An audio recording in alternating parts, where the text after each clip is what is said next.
Okay, I'm set up here ready to draw a Tasmanian devil. I've got this nice border set up as you can see, and a reference point. Now, when I start a drawing like this, the first thing I want to do is to find my line of action. Now, I think most students, when they start, they just kind of ballpark a line of action, but I like to take my time and get the line of action as accurate as I can. Alright, now this drawing actually has two lines of action, so let's work on those one at a time.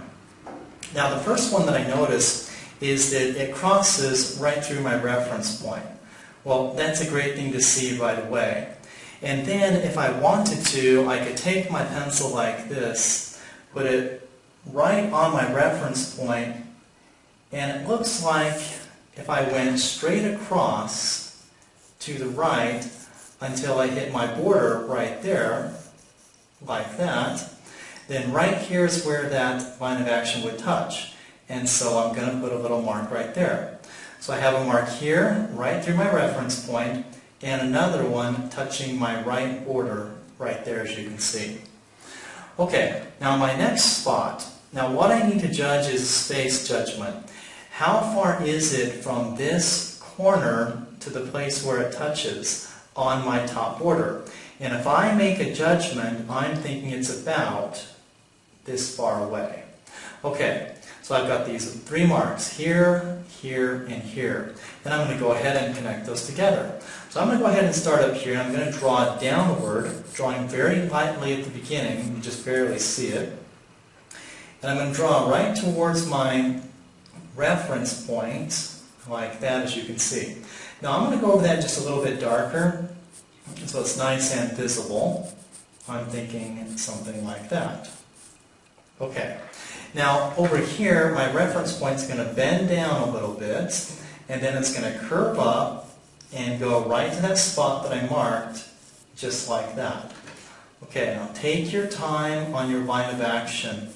I think a lot of problems are caused by being in too big of a hurry right at the beginning of a drawing. So take your time as you sketch that in. Okay, so there's line of action number one. Now, line of action number two. Pretty easy. It ends up right here in the corner of my border, this lower left corner. So I'm going to put a mark right there. Okay. Also, it's going to be just a little bit to the left of my reference point. So I'm going to put a little mark right there. Okay? Now, where does it touch? Now, here's what I can do. I can take this little handout. I can put my pencil vertically, like this, vertical on my reference point. And then what I want to do is come over to my drawing. I'm going to take this line up, straight vertical, like this, until I hit my top border.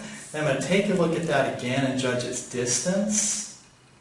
And I think it's about maybe that far away, and I'll put another little mark there. Okay, so what I want to do then is draw my second line of action. So I'm going to go from here to here, and this line's not straight, but there's not too much of a curve into it, right like that. And then I'm going to take this up here, bend it, and make sure that I connect something like this. Okay, now some students think I go too slow on these lines of action, but I really think if I spend the time to look at it carefully, to figure out the position of the line of action, that it really helps my drawing work out better.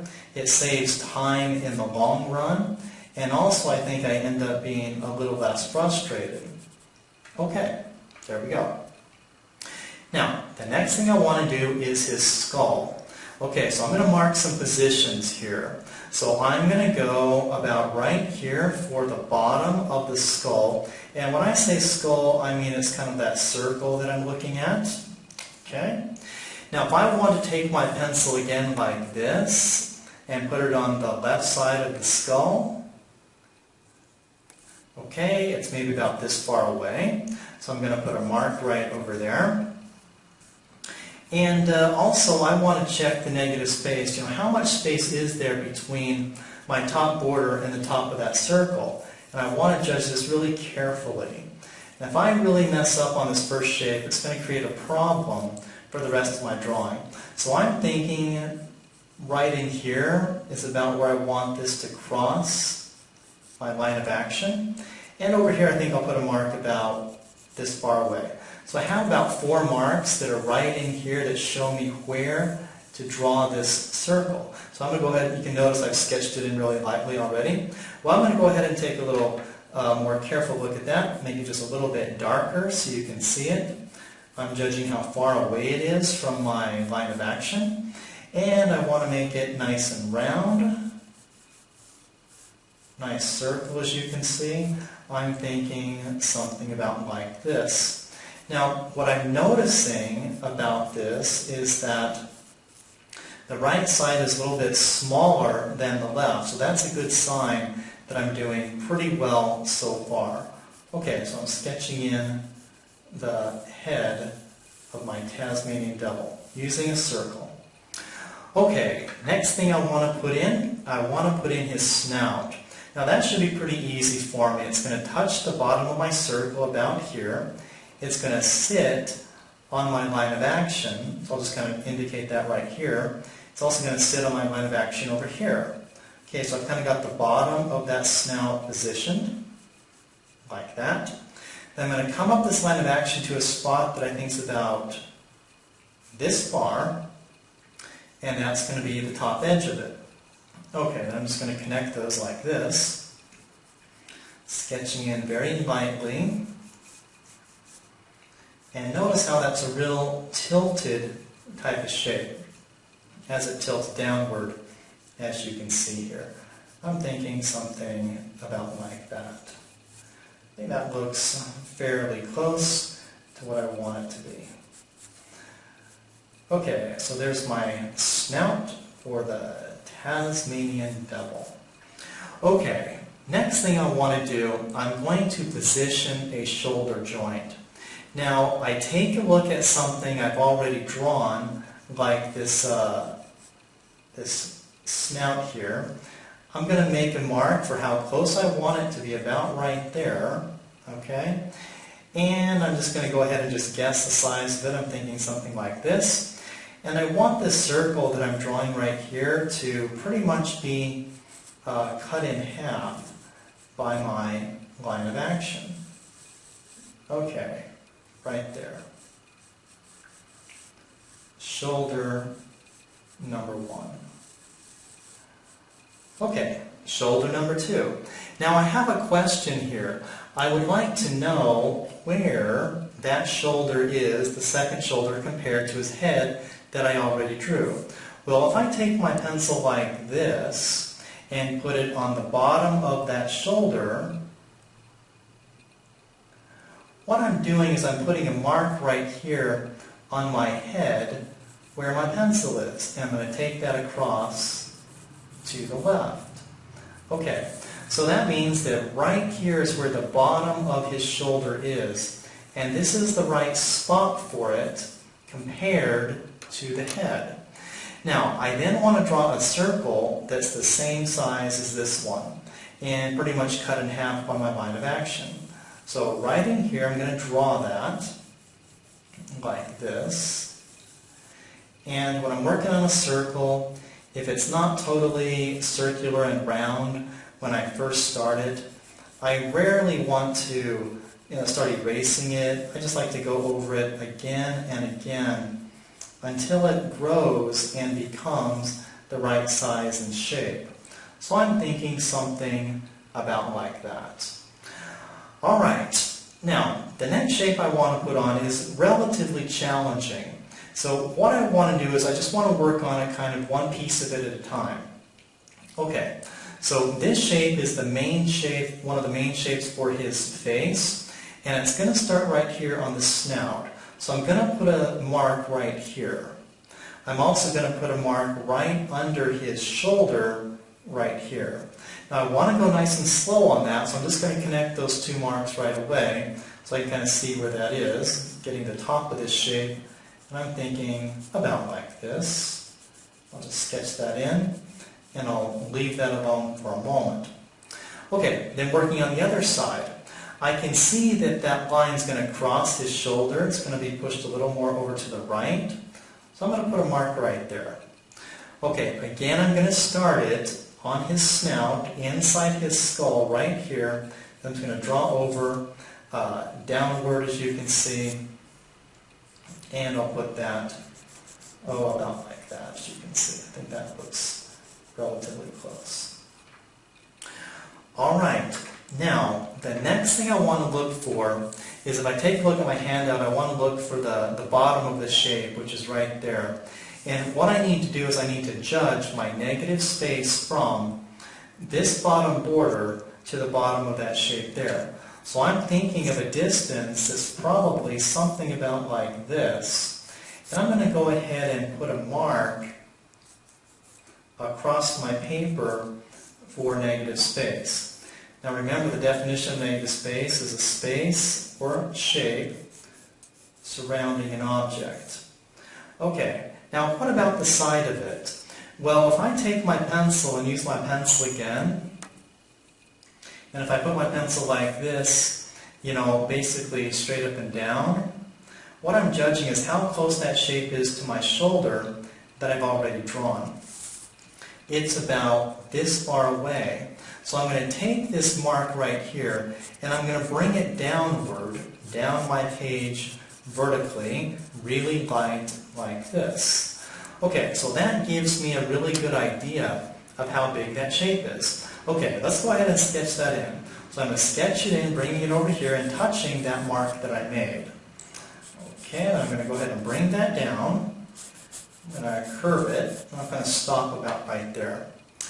Okay, then back to the second shoulder, I'm going to come this way, drawing slanted, putting in a little bit of a curve, coming down, and hitting my mark about right there.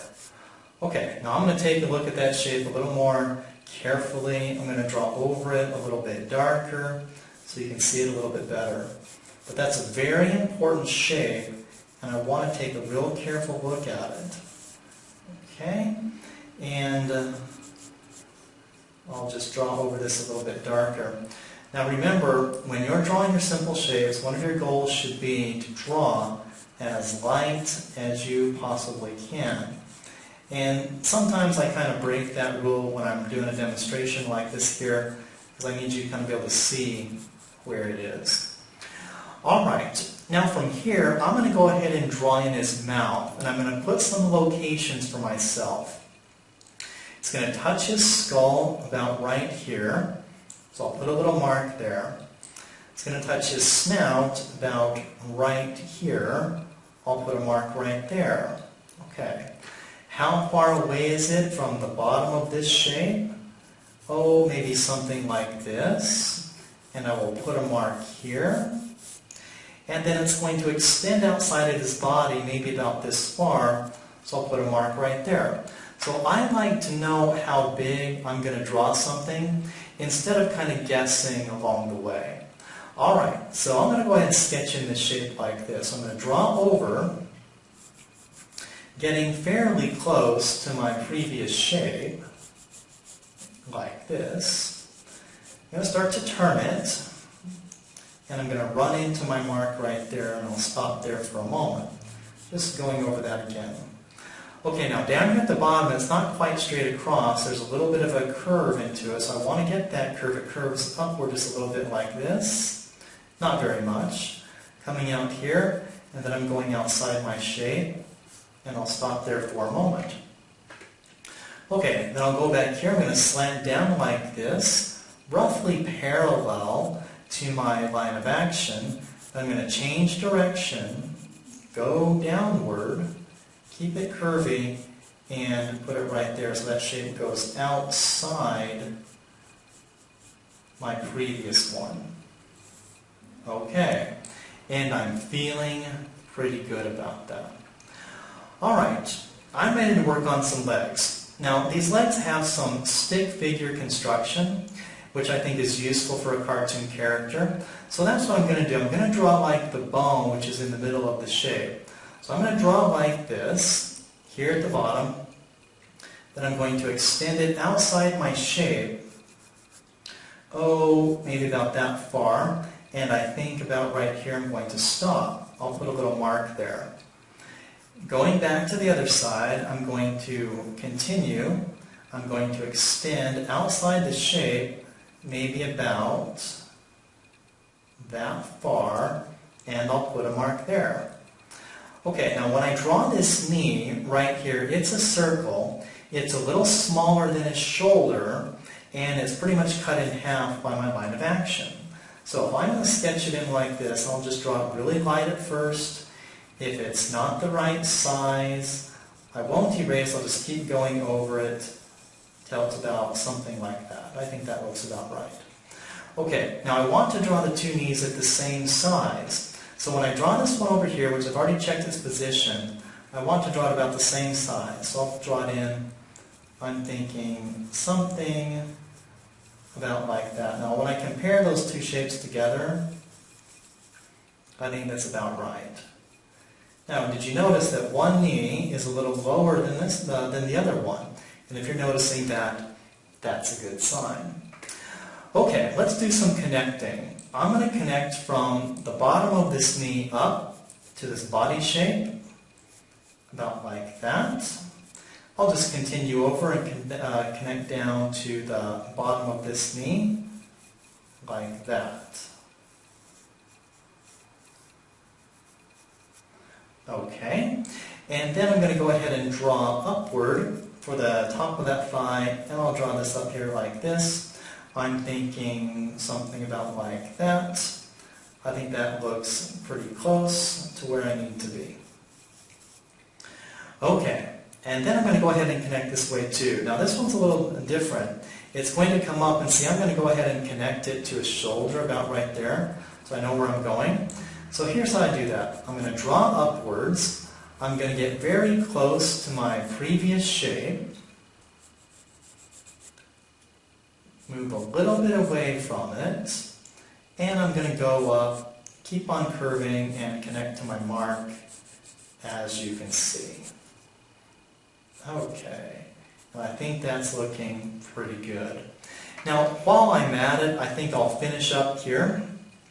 I'm going to go to this shoulder and just draw from the side of the shoulder downward until I hit the skull. And I'm thinking about right there. That looks pretty good. Okay, now I think this is coming together for me pretty well. Alright, the next thing I want to do is I want to draw in an ankle and a little bit of a leg bone. So I'm going to go about right here and draw this very short leg bone and a very small circle like this for his ankle. I think that's about right. Okay, negative space. I'm going to let my negative space help me position this foot. So I want this foot to be about this far from my left border. So I'm going to put a mark there. And then I want it to be about this far away from my bottom border, and I'll put a mark right there. Okay. Now I think that looks pretty good. Now sometimes I like to do something that's maybe not on that handout, and what I want to do is I kind of want to draw like a stick figure for the foot, a stick figure bone for the foot, and I'm going to draw this down in here into this corner like that, and that just kind of gives me something to kind of follow. Okay, so I'm going to go ahead and draw this then. Okay, like this. Do you see how that toe is going to go above your line of action just a little bit? So there's the top of my foot like that. Here's the bottom of my foot touching my mark for good negative space. And I'll come up and connect in to the ankle. Okay. Sometimes I like to find an oval in a shape like that, and that kind of gives me a nice shape for this foot. Okay, and I think that looks pretty good. Okay, now do you notice how this lower leg bone is a little longer than our first one? So I'm going to go ahead and draw that over just a little further, a little longer than our first one, maybe about that far. And I want to draw again a small ankle, about the same size as this one. So I'll put this in. I'm thinking something about like that. Now, if you notice that this second ankle is a little higher on the page than the first one, you're doing pretty well. Okay, let's work on this foot then. Now, what I want to do, I'll show you a couple ways that I figured this out. For negative space, I want the bottom of this foot to be about this far from my border. So I put a mark there. Okay. Now, one of the keys to drawing is to compare what you're drawing with something you already drew. So in this case, I'm going to show you this little trick again. I'm going to take this pencil here and put it vertically on the end of this toe like this.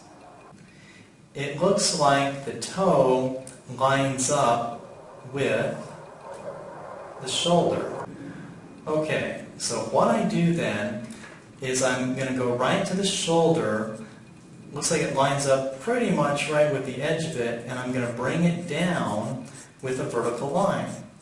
And this tells me exactly how big I need to be with that foot. So that means if I don't put my foot right here in this corner, I'm having a problem. Okay, so I'm going to draw that in. Here's the top of my foot. Look how close it is to the knee. Okay, come over here, bend it down. I'll put it right there in that corner. Okay, bottom of the foot going kind of straight across, beginning to bend down, and I put it right on my mark for negative space. Find that oval once again, and I'll sketch that in. That's a great piece of advice. Compare something you're drawing with something you already drew on your piece of paper to see if the relationship between the two parts is correct. So I think the relationship between the toe and the shoulder is now correct. That's a good sign. Okay, let's move on. Now, I'm going to go ahead, the next thing I want to do is I want to put in a wrist. So I'm going to be right under my border with a very small negative space, and I'm going to draw a circle that's a little bit smaller than the shoulder. Once again, I'm going to keep this centered on that line of action. Okay, then I'm going to go ahead and connect the shoulder to the wrist, and basically that's just a line like this that's parallel, roughly parallel to that line of action. Okay, and I'll draw it like this as well, putting a little curve into it, coming up and connecting. Okay, now a common mistake that students make is they draw the hands too small. But I just commented on a method that I like to use, which is to compare something I'm drawing with something I already drew. Well, if I take a look here, here's what I'm noticing. If I put my pencil like this, straight across on the bottom of the hand, it lines up with the top edge of his snout. So if I do this, if I take the top edge of my snout right here, and if I take that straight across to the left with a light sketch, this will tell me exactly how far down the hand should be, so I don't have to guess. Okay, check my negative space. I want the hand shape to be about this close to my border, so I'll put a mark right there. And at its closest point, I want that hand shape to be about this close to the body. Okay, now I'm going to go ahead and draw that then. So I'm going to slightly sketch down from this wrist, in this long shape, making sure it touches the marks that I've made, like that. And then I'll bring that up, a bit of a curve to it, and I'm going to connect it right to his wrist, about like that. I think students struggle with drawing a lot because they don't actually see the relationship between the shapes. But see, I checked that. I compared the bottom of the hand with something I already drew.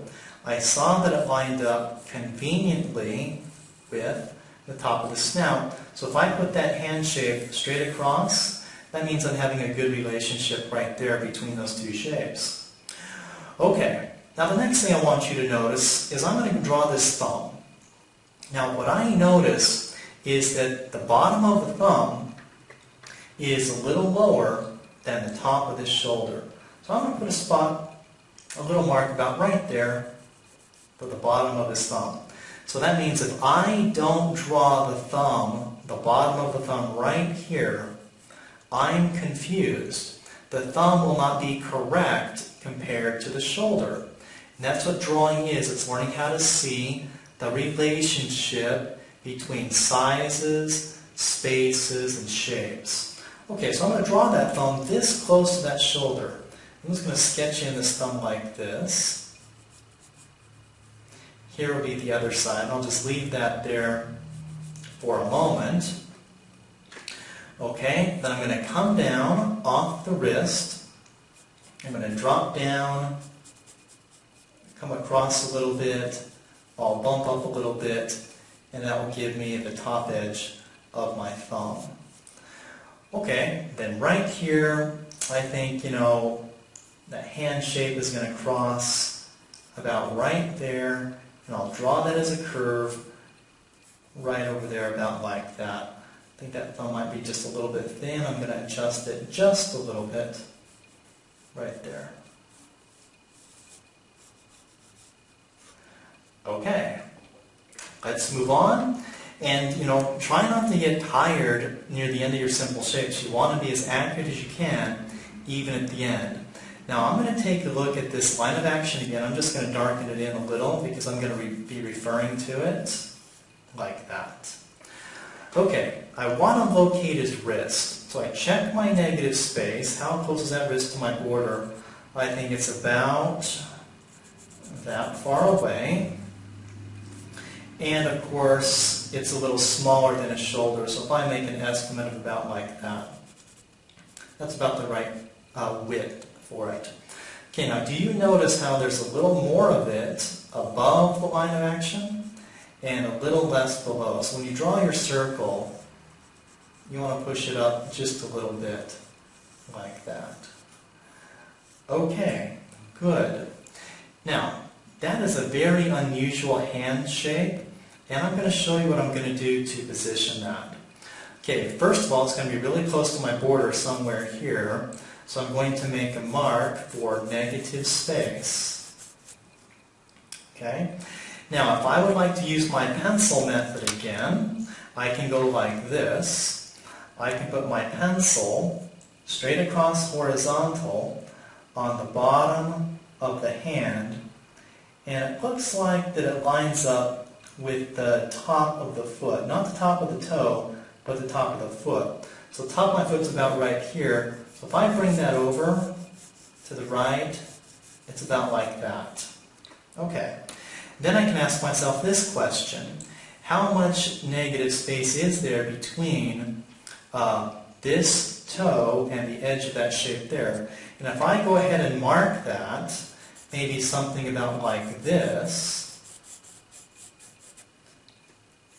that's going to help me be accurate there. Okay, let's go ahead and sketch in that very unusual shape. We'll start here from the wrist. I'll go downward, out to the right. I'm going to hit my mark there. I'm going to bend it downward, hitting my mark here, hitting my mark right there. I'll stop for a moment. I'm going to come up here, I'm going to sketch it in downward like this. I'm going to bend it, and I'm thinking it's a shape that's something about like that. Okay, it's an unusual shape, but this Tasmanian devil has some very large hands, and we don't want him to look weird with hands that are too small. Okay, one more thing, let's do a thumb. Now I've got a lot of things I can refer to help me draw this thumb, and I'll just tell you what they are. I'll start at the top of my wrist. I'm going to draw downward. I'm going to get very close to my line of action. I'm going to break away from it just a little bit, and I'm going to put just a little sliver of the thumb inside that shoulder. Okay, and then I'll bring it down, and I'll leave it there for a moment. Go back to the hand shape. I'm going to draw upwards towards my line of action. And I'm going to draw downwards, keeping the thumb rounded there at the bottom. Okay, so there we have a Tasmanian devil. It fills up our space nicely. It's got some nice angle to it, and it's all set up, ready for some details. Once again, I often consider that the most difficult part of the drawing is getting started. And once I get these simple shapes in position, they tell me where things are, then drawing can be a fun process that works out nicely.